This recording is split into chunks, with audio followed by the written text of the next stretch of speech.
Lulu is joining us now. Very good morning. What are you win. getting? Are you just getting something out of it? What do you need? What's going on? Tissue I was wiping because my eyes run. At this point in my life, you know, you have all different. You know, you get older. It's like the eyes run, the back aches, the knees ache. You know. Well, so just put my tissue away. That's all. Okay, just check the glamour of the jacket, because that is perhaps the best jacket I've seen on this sofa all morning, all week. You've got the whole lot. We're going to have a little look back now. Do you mind doing that, or do you like looking back? Sometimes I do, yeah. Sometimes it's funny. Give it a try now. Let's have a look. Should we have a laugh, you mean?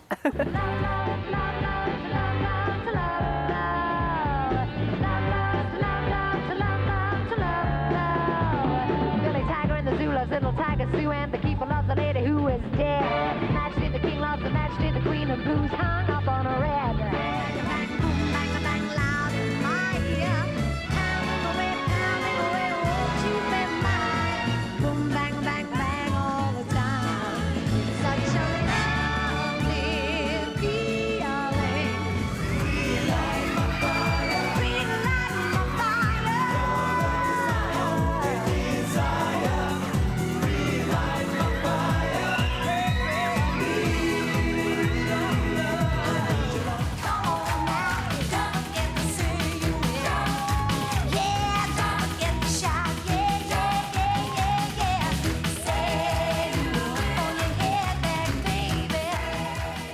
If you had your choice, Lulu, Yeah.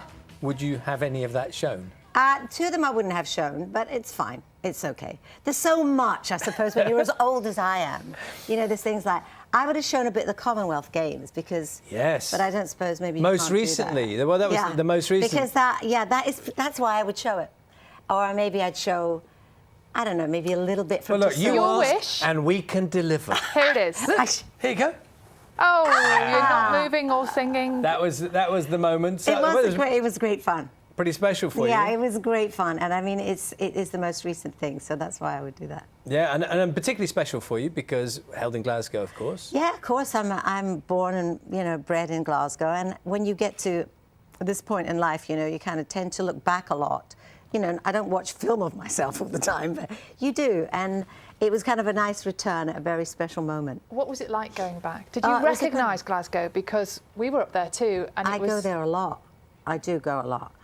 But it did look different, though. You're absolutely right. It had a look about it that was high-flying, you know, full of energy, because it was a great time. And then, of course, it was great to be on the stage with Kylie, because I've known Kylie forever. And I always joke about Kylie, you know, that I'm thrown together with Kylie Minogue sometimes, and I look at her and I think, she's gorgeous, and I go, oh, I'm standing next to Kylie again, you know. What's her relationship with you? Are you kind of like a sort of iconic figure for her? No. Does she check things career-wise with you, that sort of thing? No. I just know her, you know, and I've worked with her, and sometimes we've hung together, but no, she's just cute. I think she's very cute. And you're going back on the road yourself, aren't you? I certainly am. So what's the idea? Why do that now? Because you keep referencing, you know, how long you've been in the business, so people might think you might want to not do that. Do you know, I always work, but I haven't toured solo. This is a solo tour, and the tickets go on sale tomorrow morning. Do they go on sale today? Today. They go on sale today. I've forgotten it's Friday.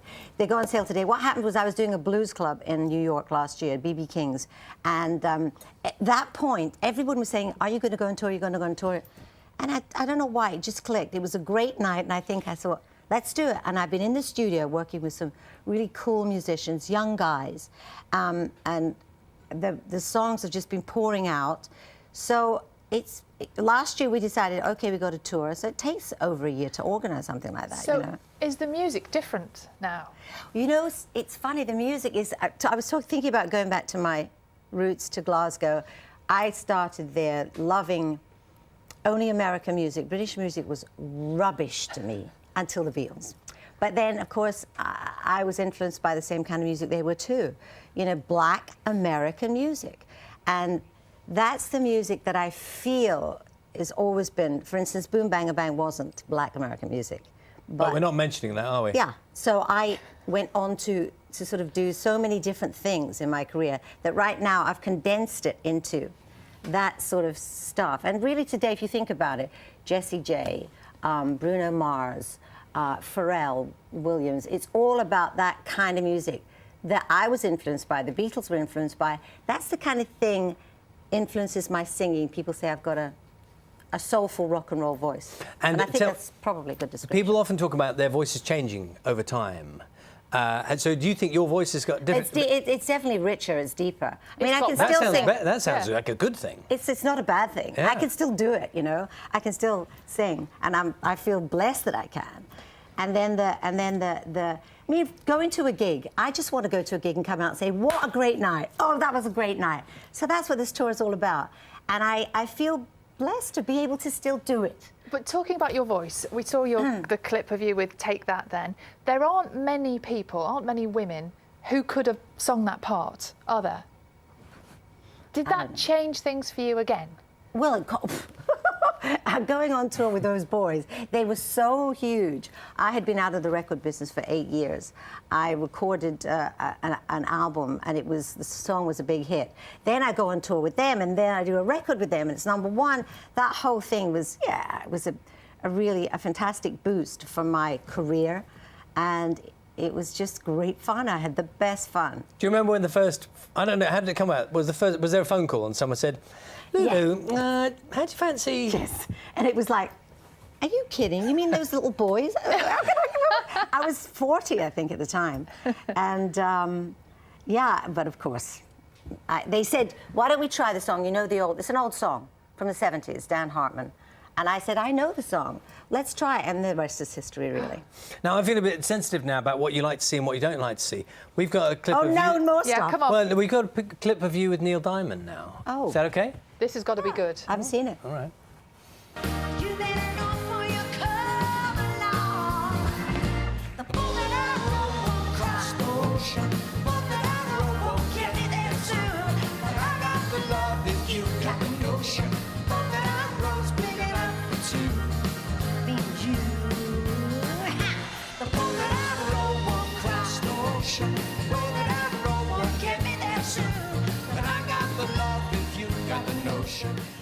So singing with Neil Diamond, Lulu? Well, he wrote The Boat That I Row, and I recorded that many years ago.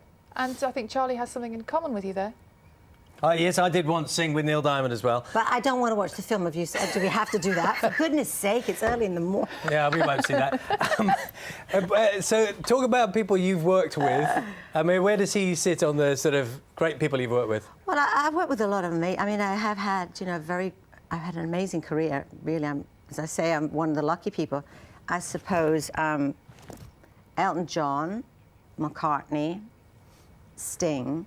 It's not a bad list so far. No, but you're also, I would say, an icon for women, getting older, staying in the public eye, looking after themselves and staying in great shape. You've got a whole other business side We as well. women are not giving up. I mean, Absolutely. we live longer. We all live longer these days, and it's a great feeling. I mean, I do think I have to pinch myself that I am going on tour, solo tour. The last tour I did was with, I toured twice with Shaka Khan, Anastasia, and Heather Small. I did Here Come the Girls, and I've done several tours with Jules.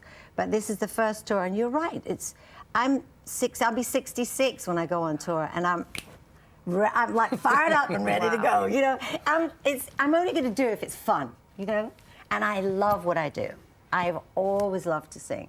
I am, first and foremost a singer, and now I'm a songwriter. So, with the combination of the album being launched around the same time, I will do some of the songs, not all, but then chosen hits that I love to sing. I don't expect to hear Boom Bang a Bang.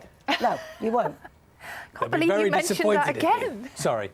Lovely to see you this morning. Thank you. He does push the point, doesn't he? Do you know, Wow. Lulu, honestly, I could tell you so much. No. Lovely to see you here this morning. Good luck on the tour. Take care. Thank you very much.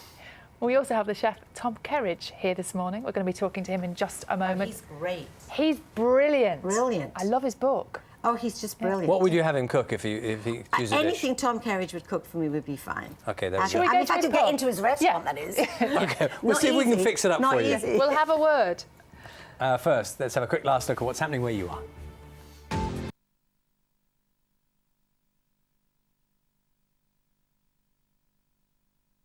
Music. I suppose the kind of music that got you started. Ah, that's it. You've hit it right on the nose. Yes, I've had many incarnations. I've had many ups, I've had many downs, and I have been around forever. So at this point in my life, I'm not so crazy about going to stadiums. I'm not so crazy about going to arenas to see acts myself. But for me, it's, as I mentioned, the incarnations. I've been a pop singer. I sometimes think that I've been like a Cupid doll, which is an American expression, but it's like a little piece of fluff who pops in and bounces around. When in actual fact, I have always been really serious about music. It started when I was a child, very young, and I'd listen to Ray Charles, and my father I would go crazy for Ray Charles when I was in my teens because of the boys that I knew in bands told me about the blues he did. One of these days, and it won't be long, you're gonna look for me and I'll be gone. Well, I believe. And my father, I would play that kind of music, my father would go, that man is always moaning. But that's the kind of music I like, as well as pop music. But I felt that in my career, I've taken so many sort of bends and turns and followed the lead of people that I thought knew better. Which is not a moan, it's just an observation. I would actually cry a lot, though. Right. When I was asked to sing things like boom bang a bang when you are near, and I'm a tiger, I really wanted to sing walk me out in the morning dew, my honey, dum dum dum. Sort of slightly darker, stuff that was to me deeper. And but I've had an amazing career. You have. I've been around a long time, so I can't complain, but I'm getting back. Long explanation to talk about getting back to my roots, as you mentioned, the clubs, doing the songs, that I can talk about also my history and where I come from and why I love this kind of music. And so they all old songs and songs that mean something particularly to you? There's a song that I wrote, which is not so old, and that means a lot to me. But yeah, there's a lot of the stuff that influenced me, the stuff that sort of influenced the Beatles, the stuff that influenced the people who came from the 60s. Right. We were all influenced by Black American music because I basically thought that British music was rubbish. Well, it was in those days. We agree. Yes. Until the Beatles. Until the Beatles. So you grew up in a Scottish household in Glasgow, a working class environment. It wasn't folk music then that was being played around the house? No, I can't say my parents were into folk music. My parents would buy records. They'd buy 78 records every week. Right. They'd buy the latest records, the records they liked. My mother kind of liked country. My aunts and uncles were crazy about Sinatra and Tony Bennett and, all that kind of... And we watched TV shows like Perry Como, we watched Rosemary Clooney, but it was American music. And then for me, it really leaned towards the blues